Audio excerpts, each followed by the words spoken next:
بسم اللہ الرحمن الرحیم۔ السلام علیکم ناظرین ویڈیو میں بات کریں گے کہ امریکہ آہستہ آہستہ ایران اور گلف کنٹریز کو آپس میں لڑوانے، عربوں کو ایران سے لڑوانے کے مشن پر کام کر رہا تھا، جس میں کافی حد تک اسے کامیابی ملی ہے۔ یہ کامیابی کیسی ہے اور سعودی عربیہ اور ایران کیسے آپس میں الجھتے ہوئے جا رہے ہیں، اور ہم آپ کو یہ بھی بتائیں گے کہ قطر اور سعودی عربیہ کے تعلقات کیسے ہونے والے ہیں۔ خبروں سے پردہ اٹھانے کے لیے چھوٹی سی گزارش ہے کہ چینل کو سبسکرائب کریں، ویڈیو کو لاسٹ تک ضرور دیکھیں تاکہ حقیقت اور اصل کہانی آپ کو معلوم ہو سکے۔ ناظرین، آج ہوا کچھ یوں ہے کہ ڈونلڈ ٹرمپ نے ایران اور سعودی عربیہ کو آپس میں لڑوانے کے لیے گلف کنٹریز کے اندر اپنی انٹروینشن پرسنلی انوالو کر چکے ہیں۔ پرسنلی اس تمام تر طریقہ کار کو دیکھ رہے ہیں کہ کس طرح عربوں کو ایران کے ساتھ لڑایا جائے۔ ان کے مشیر جو ہیں جان بولٹن اور مائک پومپیو ان کو اسپیشل ایڈوائس دے رہے ہیں کہ یہ کام آپ ایسے کریں،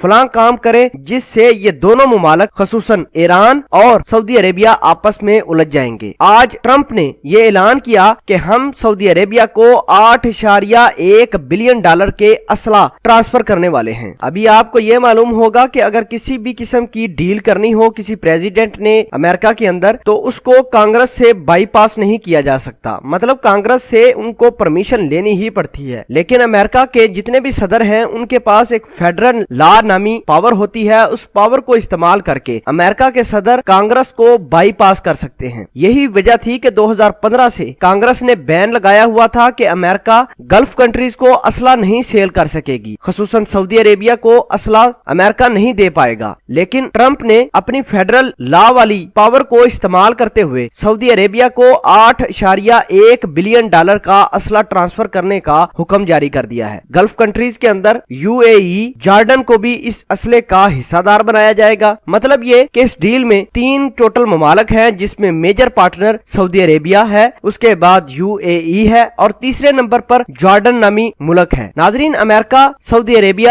UAE اور دیگر گلف کنٹریز کو اسلحہ دے کر اپنا بزنس چمکا رہا ہے، اور ان ممالک کو آپس میں لڑوانے کے لیے بالکل تیاری اور مشن پر ہے۔ اگر دیکھیں ایران اور سعودی عربیہ کے درمیان ایک دفعہ جنگ چھڑ گئی تو نہ ختم ہونے والی جنگ ہوگی، اور یہ سالوں سال صدیوں چلے گی یہ جنگیں آپس میں۔ اس کے بعد ڈونلڈ ٹرمپ اور مائک پومپیو نے بریفنگ دیتے ہوئے یہ کہا کہ ہم 1500 مزید فوجی گلف کنٹریز میں انسٹال کرنے جا رہے ہیں، ڈپلائے کرنے جا رہے ہیں۔ ناظرین، اس سے ہوگا کیا کہ ایران اور سعودی عربیہ مزید ٹینس ہوں گے۔ سعودی عربیہ اب مزید انکلائنڈ ہوگا ایران کی طرف، اور کسی بھی قسم کے حملے سے بچنے کے لیے سعودی عربیہ مشکل ترین سٹیپ لے رہا ہے، ایسے سٹیپ جس سے سعودی عربیہ کی اکانومی ڈیمیج ہو سکتی ہے۔ ناظرین، پورے امریکہ کو پتا چل گیا ہے کہ ٹرمپ واقعی امریکہ کو ایران، سعودی عربیہ اور ان تمام تر عرب وار میں پھنسا کر پورے ملک کی تباہی پھیر دے گا۔ ناظرین، لیٹسٹ نیوز یہ بھی ہے کہ ریپبلکن پارٹی نے ڈونلڈ ٹرمپ کے اوپر کیس کرنے کا اعلان کیا ہے کہ وہ اس طرح کانگریس کو بائی پاس کرتے ہوئے، کانگریس کی صلاح مشورے کرتے ہوئے $8.1 بلین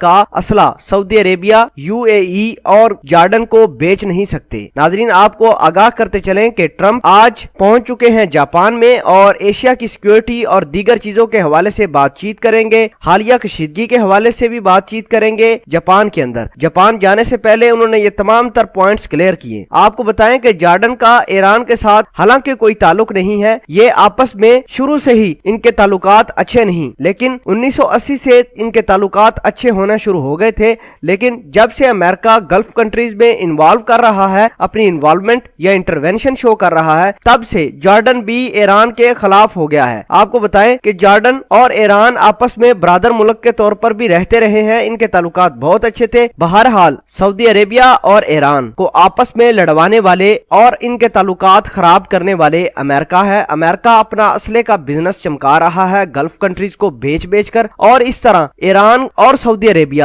آپس میں لڑائی کرنے والے ہیں۔ اگر لڑائی شروع ہو گئی تو یہ دنیا کی ورلڈ وار 3 ہوگی، اور یہ نہ ختم ہونے والی جنگ ہوگی۔ ناظرین، سعودی عربیہ اور ایران دونوں کو سوچنا چاہیے، اور گلف کنٹریز کی جتنی بھی ریاستیں ہیں ان کو سوچنا چاہیے کہ کس طرح امریکہ اپنا بزنس چمکا رہا ہے۔ امریکہ آتا ہی ادھر بزنس کرنے کے لیے ہے، تو لہٰذا اپنے آپ کو سوچنا چاہیے، اپنے برادر ممالک کے ساتھ چلنا چاہیے، اور یہ ٹینشن جلد از جلد ختم کرنی چاہیے، ورنہ نقصان آپ کے سامنے ہوگا، اور یہ نقصان نہ ختم ہونے والا نقصان ہوگا۔ دوستو ویڈیو کے بارے میں آپ اپنی اظہار خیال ضرور پوسٹ کرنا۔ جزاک اللہ۔